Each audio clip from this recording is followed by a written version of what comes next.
guys, welcome to Podcast Fandom Premium. I'm your host, Nina. And I'm Kaylee. And we're back to start an all-new anime. I am so excited for this. Me too. Yeah. So we're going to be covering Bungo Stray Dogs, which is 4 seasons long. Oh, I think the 4th season was like very recent though. Yeah. Mm-hmm. I mean, yeah, it just ended a couple of weeks ago. Man, I remember when the show was 1 season. And I have got to say that scrolling through IMDb, obviously not reading episode descriptions because I don't want to get spoiled, but most of season 1 has a rating in the 7s. Episodes rated like 7.0, 7.4, with a few 8 ratings. But like seasons 2 through 4 are all 8s and 9s. So somebody thinks the show gets better. Yeah, I guess like season 1 is very introductory now that I think about it. Mm-hmm. And that is pretty much what these 2 episodes are that we're going to talk about now. But before we get started, yes, we're covering Bungo Stray Dogs. Like I said, it is 4 seasons long. We're going to be obviously starting with season 1. This is a premium podcast for now. Anime eventually will become free, just like some of the K-dramas, but it may be a while. So, for right now, if you want to hear us discuss the rest of this season and the upcoming seasons, you have to be a patron over on patreon.com/podcastfandom. Sign up. We have 2 tiers available. Our highest tier, the time travel tier, gets early access to everything. They get exclusive access to certain shows and animes. They get exclusive access to our video reactions for some of the shows that we cover. We are kind of testing the waters with that. We're not super consistent with it yet because we don't have our recording space the way we want it. But if you are a time travel subscriber, you have access to the video reactions that we're doing. And as it stands now, if you are a time travel subscriber, you have access to us discussing episodes 3 and 4. So on this podcast, we're going to be talking about 1 and 2, but time travel folks already have access to next week's episode. If you're listening for free, that's because we put out the first episode of every podcast we cover for free, or we try to anyway. So you get this listen for free. And if, like I said, if you like what you hear, if you're watching the show or plan on watching the show and want to follow along with us, head over to patreon.com/podcastfandom to sign up. So these 2 episodes are titled Fortune is Unpredictable and Mutable. And episode 2 is titled A Certain Bomb. So, full disclosure, we're covering this because it won the poll that we placed about a month ago. People chose between this and 3 other anime titles. And I have seen some of this. Yeah. But I have to explain, like, how. It's probably been about a year. Yeah. Because it was when we were in that apartment in Oregon. I just keep saying the apartment. And for the rest of my life, when I say, well, we were in the apartment, you guys will know what I mean. Like everybody, right? The apartment in Oregon. And we were watching it together, and I would put it on to fall asleep to for some reason. And I really liked the ending song. I don't remember much. Like, I remembered, like, the kind of plot twist in episode 1 that Atsushi, is that his name? Atsushi is that tiger. I remembered that. And I remembered that he goes to work with these people, but I still don't remember, like, all of the people. Like, I remember the siblings, but I don't remember if there's anybody else. And that's it, really. I feel like when we finished episode 2, there was previews for episode 3. And in it, Atsushi, is that his name? Was bugging Dazai about what he did before he went to work for the ARM detective agency. Yeah.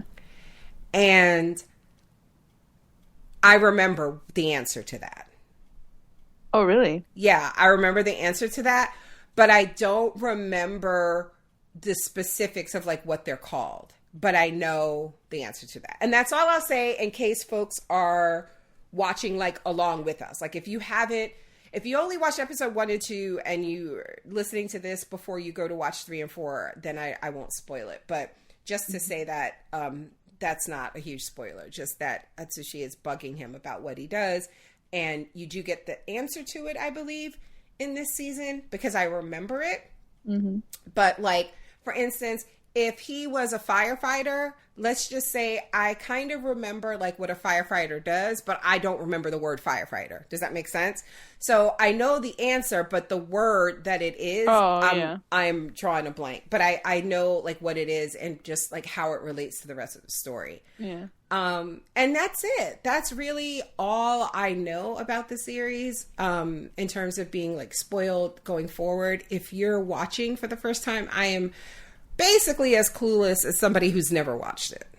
And I never finished the first season. Like I've only like I would like put it on and like and fall asleep. And then when I started again, I would be like, I kind of remember this, so let me start here, and then I'd fall asleep again. So I was only incrementally getting further in the story. There was a point one night where you fell asleep and like the entire first season played while you were asleep. Yeah. And then you were like on season 2 when you woke up. Yeah. And I was like, I don't know what the fuck's going on. And when we say on season 2, again, sleeping. Don't know nothing. I don't know anything. Mm-hmm. So what about you? What are your experiences with Bungo Stray Dogs? I remember, I think I originally started watching it back when season 1 was out. I don't remember if I started watching it before season 1 was finished or not, but I've known of it for a long while. And I'm pretty sure I finished season 1, but I don't remember how it ends. I just remember certain episodes and the characters and like certain plot points, but I don't know how season 1 actually ends. And I don't know anything from season 2 and onwards, other than like a few out of context stuff that I've seen on Twitter and such. Mm-hmm. But like, I didn't think that we would be podcasting this show. So like like it never occurred to me to avoid spoilers for this show. But I'm gonna say like I don't remember much spoilers, so mm-hmm. I'm pretty sure it's okay. Like, I just remember certain characters and stuff. But that's it. I don't know any major spoilers. Okay. So what did you think of, let's give our overall impressions of these first 2 episodes, setting everything up. Mm. It is just basically a lot of setup. Yeah. And I like it. I liked it. I liked it a lot. I like the characters. I like the voice actors. There's a lot of favorite voice actors of mine. There's the main guy. He's voiced by Max Middleman. Who... Atsushi. Yeah. Mm-hmm. He hasn't... I was going to say, it's probably best, like, going forward, when we do this, if we say who else they've voiced in things that we have covered. Yeah, I was going to say, like, the only thing I can think of that he's done and something we've podcasted was his role as the king in Hunter x Hunter. Right. That's right. But, like, stuff that we haven't covered, like, you know, he's the brother of Mob Psycho. And he's, is he? Yes. He's, But you've been reading the manga mostly, so you haven't really heard him. I stopped because you told me to, so I returned them all. He is the voice of player voice 1 in Saints Row. Oh, yeah, the new one. That's right. I forgot you can pick his voice. Well as the girl who voices the sister in this show. And she's also the little sister demon in Demon Slayer. Oh, right. She's also in Saints Row. You can have her voice the main character. He's also the voice of TS1 in Overwatch 2. TS1. Mm-hmm. I don't know what that is. I have no idea what that is either. Okay. So, and then we're going to be watching The Legend of Vox Machina coming up, and he's also 2 episodes in that. So, Demon Slayer, he was Sabito, but I don't remember who that is. I wish I think what? That's the kid with the mask. Oh, yes, it is. Yeah. The dead kid.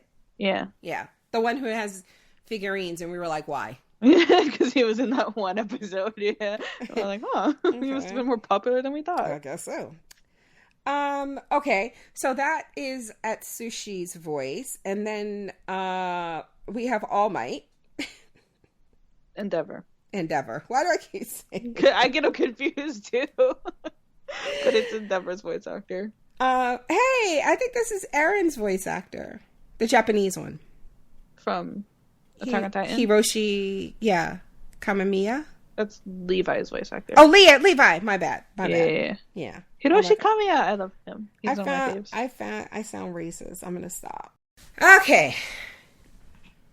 Sorry. We had to go rescue the dog. He was trapped. Oh, goodness gracious. Lord have mercy. Okay. Anyway. I don't remember what we were talking about. I was like... Voice actors. Full panic mode. Because our dog was... I could hear him faintly crying, or a dog faintly crying, and I thought it was another dog. And I'm like, wow, Nico's being really behaved while that other dog is showing out. Then I heard it again. I'm like, wait a minute, that sounds like my dog. Oh, my baby. Okay. So anyway, a lot of recognizable voice actors. The voice actor for Endeavor from My Hero Academia is... English, and we're talking English voice actors, right? Because we're watching in English. We're watching in English. Hold on, I'm going to pull this up. What's his name? Is it Christopher Sabat? Or is that someone else? Oh, no, it's Patrick Seitz. That's right. Dang, I always get those two confused. Yeah. And Kaji Tong is Dazai's voice. Yeah. He's also Gojo in Jujutsu Kaisen, which is a show we're going to be covering. Mm-hmm. What has he been in that we have covered? Let's see. Wow. I heard him in something else recently, but I can't remember what it was. It's so wild. It's so wild. Stop. So he's Sanemi Shinazugawa in Demon Slayer. I don't remember who that is. Me neither. I never remember the characters' names in Demon Slayer unless they're like the main characters. Yeah. Like the names of the Hashira? Nope. Yeah, I can't even remember the names of my favorite Hashira besides Shinobu. Oh, he's Bill in Beastars, which we haven't covered, but I've watched. Yeah. Is that the guy from the black market? Or is he the... I think he's the tiger. The tiger, yeah. I think so. I think he was a tiger, but I know the character. Yeah. Shut your face, Nico. Please stop. High Rise Invasion. Yes. Who is he in High Rise Invasion? He is Afro Mask. That sounds racist. Oh. I don't even remember that. So they're not a main character. I don't like that. So, are you ready? Want to talk about these episodes before this dog makes us lose our minds? Yes. Okay. First of all, I just have to say, this series is gorgeous. It is. I love the way the main character's eyes look. Mm-hmm. It's really pretty. Very, very pretty. And just the graphics. Like that opening scene with him by the water. Yeah. Love it. Love it. The colors, everything. It's a very beautiful show, I think. But I really do love the color palette. Just like everything looks good. And I'll wait because there's a scene in particular. So we meet Atsushi, who is dying of starvation, right? Mm-hmm. He was kicked out of the orphanage that he lived in. And he decides he's going to rob somebody for money so he can eat, right? Mm-hmm. And he's like, the very next person, and he's like by the river, right? Yeah. And the person who goes by is like on a motorcycle, I think. It's like really fast. And he's like, the next person who goes by that's going slower. And it's like some people in the military trainees like doing like a jog jog march. He's like, I thought they carried their wallets with them. So. Yeah, I guess not. And then he ends up finding this person who is upside down, just feet sticking out of the water, floating by. And he is at first not wanting to get involved, but he's like, they could be in distress. And he jumps in there to save them. And that's how we meet Osamu. Is that his name? Osamu Dazai. Hmm? Osamu? Mm-hmm. Right? Dazai, yeah. Yeah. He is, I think, the number one most popular character in this entire show. I could tell. I could see why. Mm-hmm. We meet him and Kunikita, who is a colleague of Dazai's, and we learned that Dazai is like fascinated with suicide, and that's what he says he was trying to do. And homie saved him, and he's going to repay him by paying for a meal, buying him something to eat. I like how he's repaying him, even though he said I was trying to kill myself. And you kind of mess with that, but you know what? Yeah, I'll repay you. And this is all like we find out on the company dime, like Kunikita's paying for this.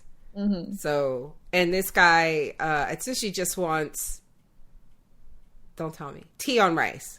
Yeah. What exactly is tea on rice? What is tea? I think it's literally just like hot water over rice with some kind of flavoring in it. No. It's like a soup. No. And like, maybe some vegetables in there. Okay. I did not know that. I'm gonna Google it because that don't sound right. Hold on. I don't know. That's what it seemed like. He was like even describing the ingredients that go in the beginning. I don't remember. And obviously it seems like a very cheap kind of food. Oh my god, you're absolutely right. So it is green tea or dashi,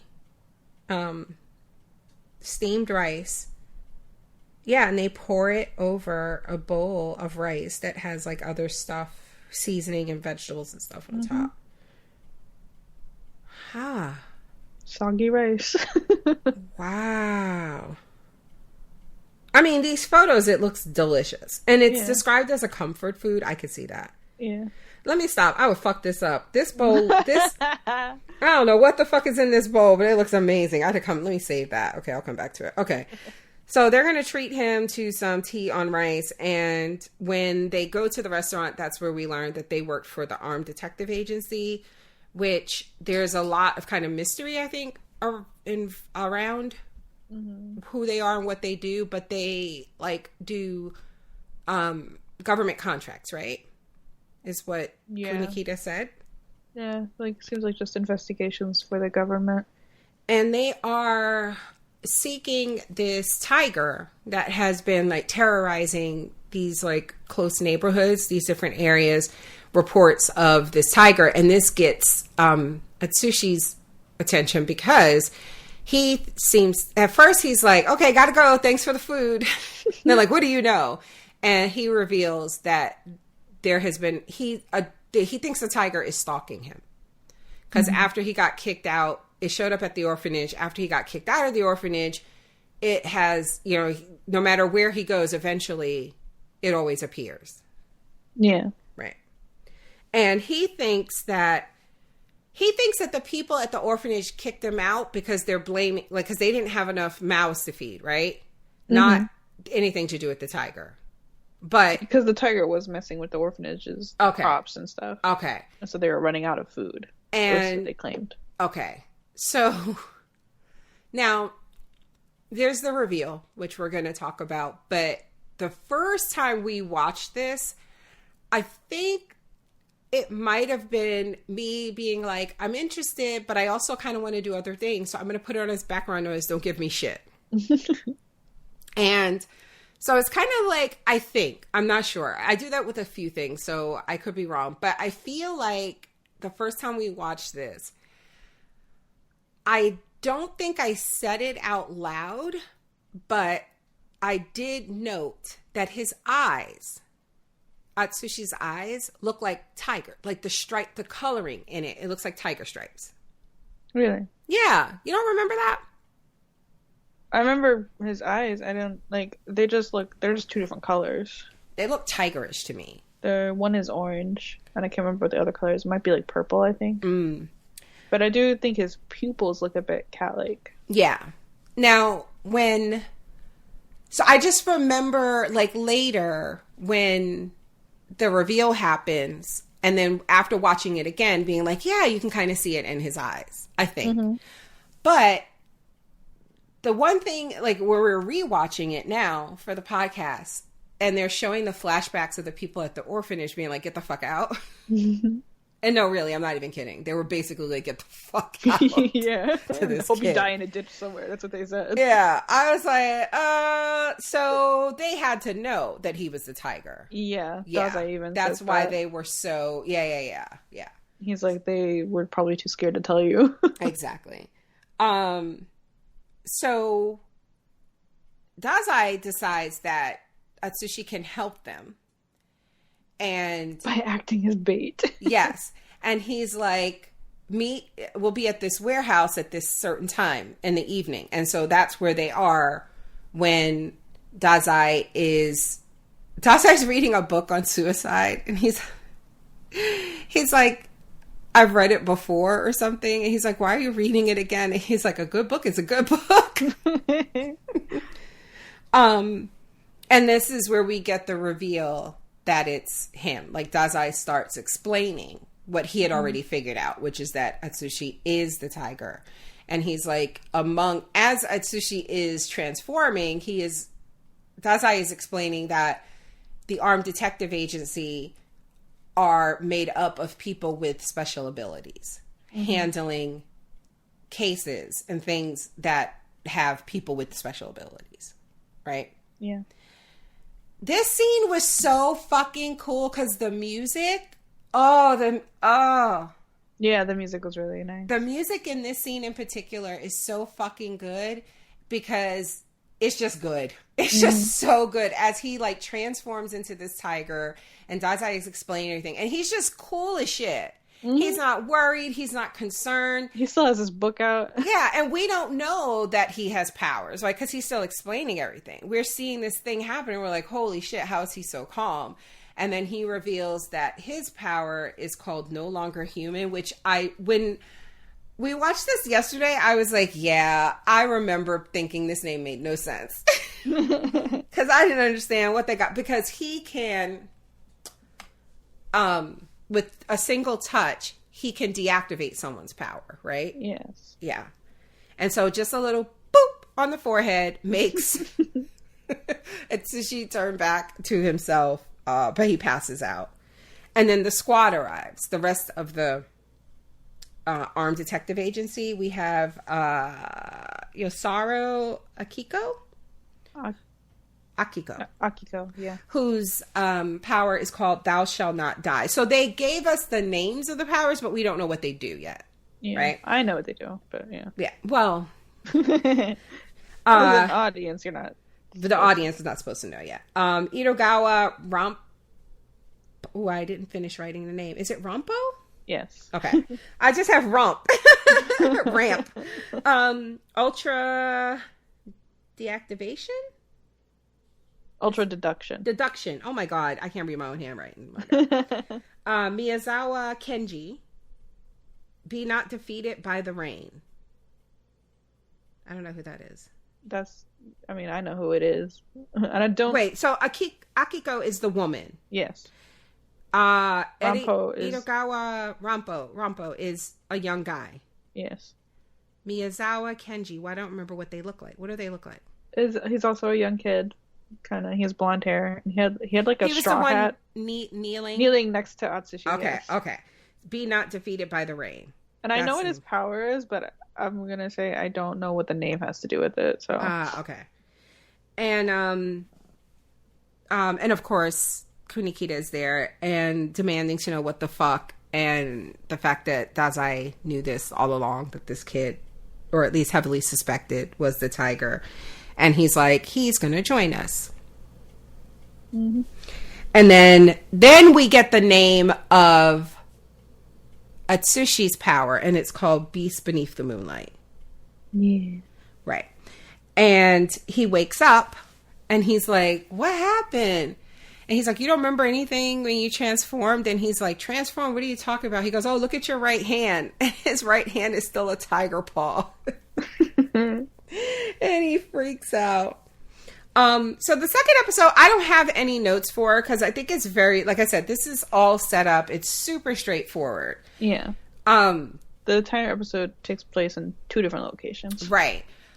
So they gave Atsushi a place to stay, right? Dazai remembers him saying, like, basically his story of being kicked out and not having anyone and not having, like, not knowing where he was going to sleep and eat and, you know, what his life has been like, especially since getting kicked out of the orphanage. And he wakes up in this apartment with clothes and a cell phone. And Dazai is like, yeah, I have a job for you. And he's like so grateful. Because again, he's like, I just need something to just give me 3 square meals a day. He's like Chainsaw Man, dude. What's his name? Denji. Denji. I almost said Kenji. He's like Denji in that regard. He's like, look, I just don't want to sleep on the streets and I just want to eat. I'll eat tea on rice 3 times a day if I have to. So he's like, get dressed and follow my directions. Leave the apartment. I'm going to tell you where to go. And it turns out Dazai is already outside the apartment building. And he had seen this thing about drowning yourself like in a barrel. And he was trying it out, but he got stuck. And, Atsushi has to help him out. And he takes him to... Oh, no, he gets a call, right? Dazai gets a call from Kunikita. And he's like, we got a problem. And as it turns out, there's somebody at the detective agency holding a woman hostage and the workers in there. And he claims to have a bomb, right? Mm-hmm. And he wants to speak to the president, like the president of their agency. So at first they were like, he wants to speak to the president. I was thinking like of the country, even though I know Japan doesn't have a president, they have a prime minister. But still, I thought it was like a freaky, like, you know how it's in Japanese that maybe they would have been saying prime minister, but because it's dubbed for us normies, maybe they just said president. So that's what I was thinking. I don't know. I was not thinking the president of their company because honestly, I thought these guys were it. I thought Kunikita was the leader. And like, yeah, seriously, going into this, I totally forgot that. Like, so when we see the president later, I was like, who's this nigga? I honestly forgot that this person existed. So they're like the Makima, right? The president? I don't even think Makima was like a president of anything though. But I mean, just in terms of like roles within the story, like that's who they report to. Our team, our squad reports to this president we meet at the end. Yes. Okay. Well, but then they all report to Kunikita, right? I don't think so. Oh, I don't know. I think they're all on like equal footing. Okay. So anyway, yeah, he wants to speak to the president, and they're like, we got to figure something out. And there's like all these reasons why they're not going to call the cops, because Atsushi is like, call some fucking cops. And they're like, no, we have to handle this. And I told you that I didn't get that this was a setup until, because at one point, Kunikita goes and he's like, what seems to be the problem? Like, he tries to diffuse the situation, and the guy tells him to get on the table on all fours with his... No, he goes, get on the table on your hands and knees, but both your feet in the air. With your feet above your head. Yeah, something, and we were like, what? What does that mean?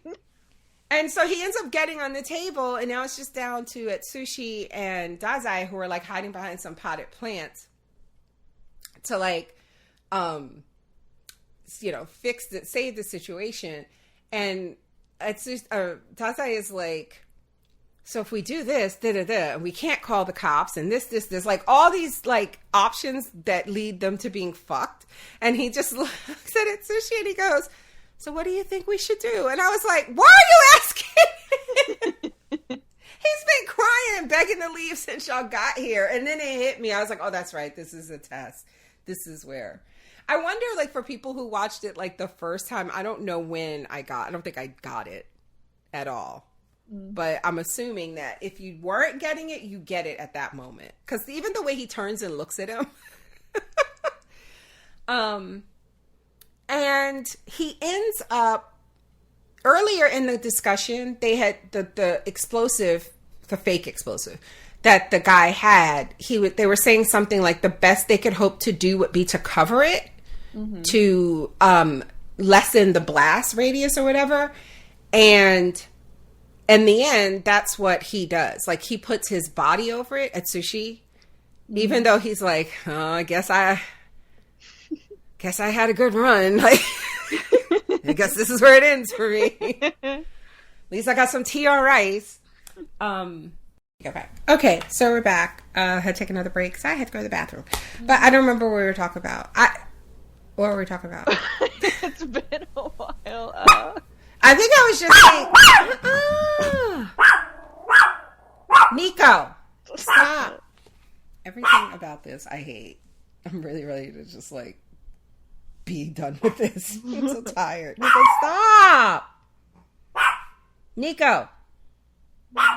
The last thing I remember that we were talking about, we were definitely on the second episode. Yeah, I think what I was saying was just that I didn't see that that they were testing him. Mm-hmm. I don't think the first time I watched this, I got that that's what was happening. Yeah. But definitely the second time, I'd forgotten they were testing him.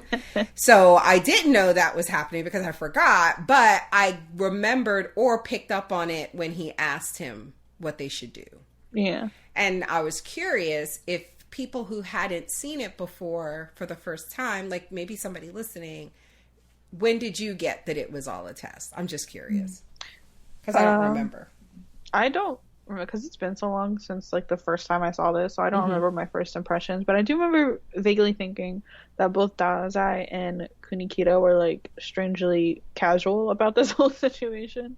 Yeah, right. Like, for something so serious. Yeah, like they did rock, paper, scissors to see who would go talk to him. And I'm like, I don't know if that's just the show's writing and they're just trying to make it lighthearted, or if that's like the characters, or if they're not taking it seriously.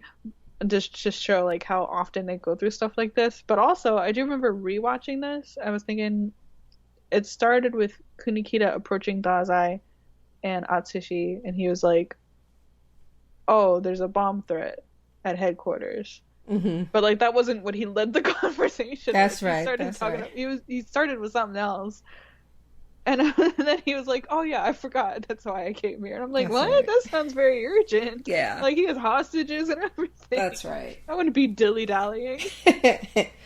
And so once it's revealed that that's what it is and that he's going to be working with them, we do meet now. Correct me. The brother and sister. The brother wasn't, no, he couldn't have been because he didn't recognize him. Okay. So the brother and sister are also working for the Armed Detective Agency. They're just part of the squad we didn't meet the night before. I think they're interns. Okay. I think, because, I mean, I remember before we found out that it was all a test, they mentioned that the girl was an intern. And I think that's true. Okay. But I don't remember if the brother is also an intern. Okay. So yeah. Let's talk about this brother and sister for a second. Because I do remember this. Yeah, I don't remember if they're even like actually related. Like I don't remember the deal with them. No, I don't think even they know are. if it's revealed in season 1. I think they are. Oh. Because I just remember being really disturbed by this. And I feel like if they had revealed that they're not, then I would not be disturbed. But I am still disturbed. I don't know. Like, every time I think about the show, I forget those two characters exist. Like, I never hear anyone talk about them. So, I don't know. But it's just really inappropriate. And it's not even him, it's her. Yeah. Like, she flirts with him and it's weird. So I don't know what that's about. I mean, and I would say this, between that and the talk of suicide, those are the only two things that really give me pause with this series. But I'm willing to like give it a go because I don't think that like certain topics should be off limits all the time. I'm curious to see where they go with it. Like, if there's, like, a purpose. And also, I mean, I don't know. Folks be suicidal. There are people who are not suicidal necessarily, but are kind of fascinated or obsessed with death. And so those are, I think, viable characters to study and to include in your work. But I do think because it's an anime, or even if it wasn't an anime specifically, but because it's an animated series and other things are played for laughs, including his kind of obsession with it, you just run the risk of, you know, causing harm. I think it's a big responsibility to include this type of stuff in your storytelling. That's all I'm saying. So I'm curious to see where they go with it. And it, you know, it ain't, I'm okay. And I'm a big girl. It don't have to like be anything profound when we get to the end. I'm just real curious to see like the purpose of it with this character. Yeah. And if it's explained like really why he is the way he is or whatever. And then the other stuff, again, if it turns out that they're not really related, okay, but like, why are we doing this? Like, again, not serious, but those would probably be like the only two potentially negative things I could find. Otherwise, this series is great. And that ending song is a fucking bop.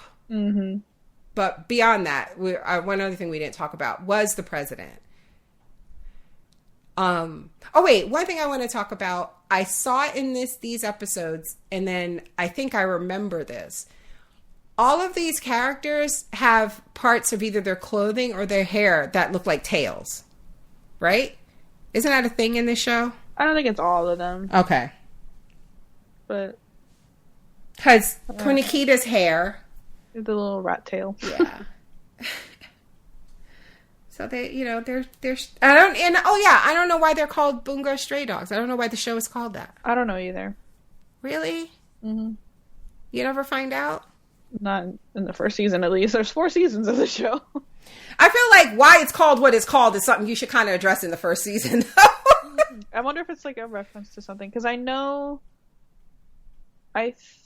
think at the very least, Rampo as a character, his name is in reference to an old detective, a Japanese detective. And I cannot remember if that's the same for all the characters, if their names are references to something. Oh no, their names are references to something, because I looked up a voice actor one time, and one of the things that they had been in was Bungo Stray Dogs. And their character's name was a real life, like dead famous person. Yeah. Like in literature or something. Yeah. All their names are related to literature. So, okay. Oh, and I think I know who it is that you're talking about too. Not like the character, but I think I know the name. Yeah. I don't remember the character. Yeah. So, we meet the president. Yeah. And I'm trying to remember what happened with that. Why am I so bad with remembering the way these episodes end? I will say I like his voice actor. Who is his voice actor? I don't know the name, but I know other stuff he's done. I've only really mainly heard him in video games. Like he voices a character in Persona 5. So I don't know. He just has a comforting voice, I think. It's a really deep voice, like rumbly deep. Okay.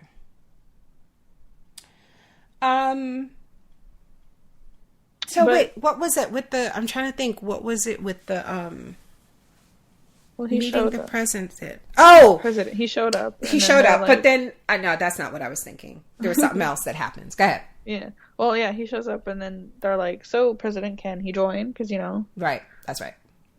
It's hard to tell if they think he passed the test. I'm assuming they think he did. He was ready to sacrifice himself with the bomb. And eventually the president's just like, I'll leave it to Daze. That's right. And so Daze's like, well, looks like you're joining. And the other thing is there's someone, like a potential villain, I guess. Yeah. I don't think they show his face. Or do they? I don't remember. I don't know if they show his face, but I know his face. So. And there's a woman who's like, the were-tiger has been located or something like that. Yeah. So this man, whoever he is that this woman is reporting to, these two people, and presumably more, have been also tracing Atsushi. Mm-hmm. And so apparently that's going to be a thing, I'm assuming. So that's it. We don't have any feedback because we just started. Like I said, if you are a time travel subscriber over on Patreon, you have access to us talking about episodes 3 and 4, which we're going to go watch right now. Everyone else, I hope you enjoyed this first listen, and we'll be back next week to talk about episodes 3 and 4. If you're listening for free, that's it. If you want to hear us discuss the rest of the seasons of Bungo Stray Dogs, you have to head over to patreon.com/podcastfandom. If you want to join the discussion on this show as you're watching, we're going to be covering 2 episodes at a time as it stands now. Maybe we'll add more in later. Maybe we'll start covering, maybe 3 or 4 episodes at a time. We'll see. We're going slow because we're just starting and we don't really know what to expect. But if you want to join the discussion and get feedback in, again, remember 2 episodes at a time right now, send it to feedback@projectfandom.com. Just put the name of the show and the episode name or number in the subject line, and I will read it on the podcast. Thank you guys for listening. Thank you for subscribing, and we'll talk to you next time.